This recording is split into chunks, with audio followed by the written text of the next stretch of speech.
Salmodiando com Frei Gilmar. A saudação franciscana de paz e bem. Querido amigo, querida amiga, hoje nós meditaremos o Salmo 148. O louvor da criação. Aleluia! Louvem a Javé nos altos céus.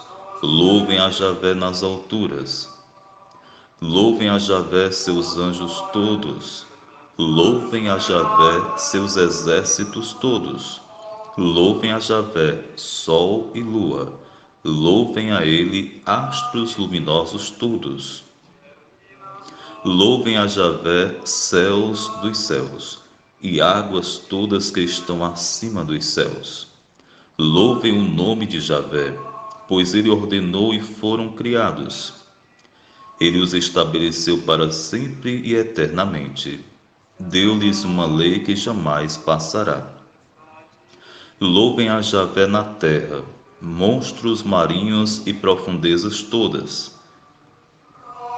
Raio e granizo, neve e nevoeiro, ciclones realizadores de sua palavra.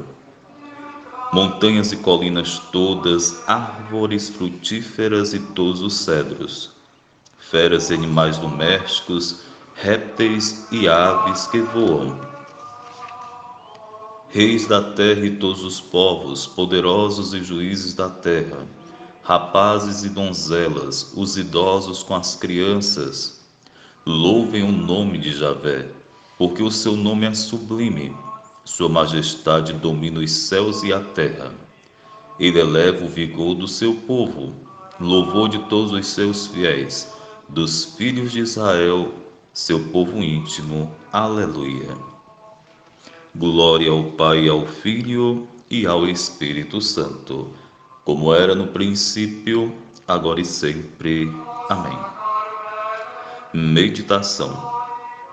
7 vezes se faz o convite a todas as criaturas a se unirem no louvor a Javé, o Senhor, o Deus do universo. Que todas lhe reconheçam a força e poder. Este salmo até hoje é a oração matutina do povo de Israel. Querido amigo, querida amiga, precisamos louvar toda a criação, cuidando dela. Ao olharmos para o nosso Brasil, nós percebemos um descaso em relação à natureza. Precisamos cuidar do presente maravilhoso que Deus nos ofereceu. Amém. A bênção de Deus Todo-Amoroso, em nome do Pai, e do Filho, e do Espírito Santo. Amém. A saudação franciscana de paz e bem.